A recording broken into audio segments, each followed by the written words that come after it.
ಮುದ್ದೇಬಿಹಾಳ ತಾಲೂಕಿನ ಕಿಲಾರಹಟ್ಟಿ ಗ್ರಾಮದಲ್ಲಿ ಯುಗಾದಿ ಹಬ್ಬದ ಅಂಗವಾಗಿ ಶ್ರೀ ಬೀರಲಿಂಗೇಶ್ವರ ಹಾಗೂ ಶ್ರೀ ಕಾಡಸಿದ್ದೇಶ್ವರ ಜಾತ್ರಾ ಮಹೋತ್ಸವ, ಉಚಿತ ಸಾಮೂಹಿಕ ವಿವಾಹ ಮತ್ತು ಧರ್ಮಸಭೆ ಕಾರ್ಯಕ್ರಮಗಳು ವಿಜೃಂಭಣೆಯಿಂದ ಜರುಗಿದವು. ಕಾರ್ಯಕ್ರಮದಲ್ಲಿ ಮುಖ್ಯ ಅತಿಥಿಯಾಗಿ ಮಾತನಾಡಿದ ಕಾಂಗ್ರೆಸ್ ಮುಖಂಡ ಶಾಂತಗೌಡ ಪಾಟೀಲ್ ನಡಹಳ್ಳಿ, ಹಾಲುಮತ ಸಮಾಜದವರು ಕಾಯಕನಿಷ್ಠರಾಗಿದ್ದರೂ ರಾಜಕೀಯವಾಗಿ ಹಿಂದುಳಿದಿದ್ದಾರೆ. ಮುಂಬರುವ ಚುನಾವಣೆಯಲ್ಲಿ ಸಮಾಜದವರು ಶಾಸಕರಾಗಬೇಕು ಎಂದು ಕರೆ ನೀಡಿದರು. ಸಮಾಜದ ಹಿರಿಯರು ಒಗ್ಗಟ್ಟಾಗಿ ಯುವಕರಿಗೆ ಬೆಂಬಲ ನೀಡಬೇಕು ಎಂದು ಹೇಳಿದರು. ಸಮಾಜ ಸೇವೆಗೆ ಮೆಚ್ಚುಗೆ.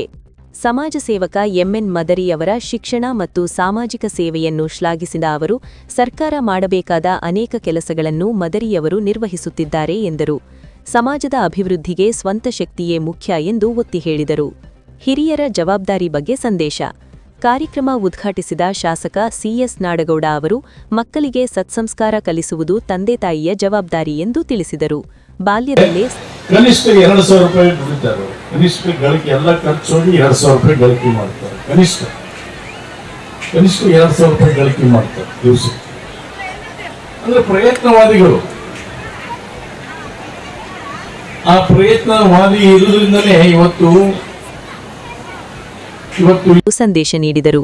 ಸಾಮೂಹಿಕ ವಿವಾಹ, 22 ಜೋಡಿ ನವದಂಪತಿಗಳು ದಾಂಪತ್ಯ ಜೀವನಕ್ಕೆ ಕಾಲಿಟ್ಟರು.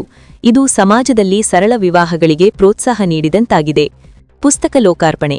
ಸಾಹಿತಿ ವೀರೇಶ್ ಗೂಡ್ಲಮನಿಯವರ ಮಹಿಮಾಂತಕ ಶ್ರೀ ಮನ್ನೀರೇಶ್ವರ ಕೃತಿಯನ್ನು ಗಣ್ಯರು ಲೋಕಾರ್ಪಣೆಗೊಳಿಸಿದರು. ಜಾತ್ರೆಯ ಸಂಭ್ರಮ.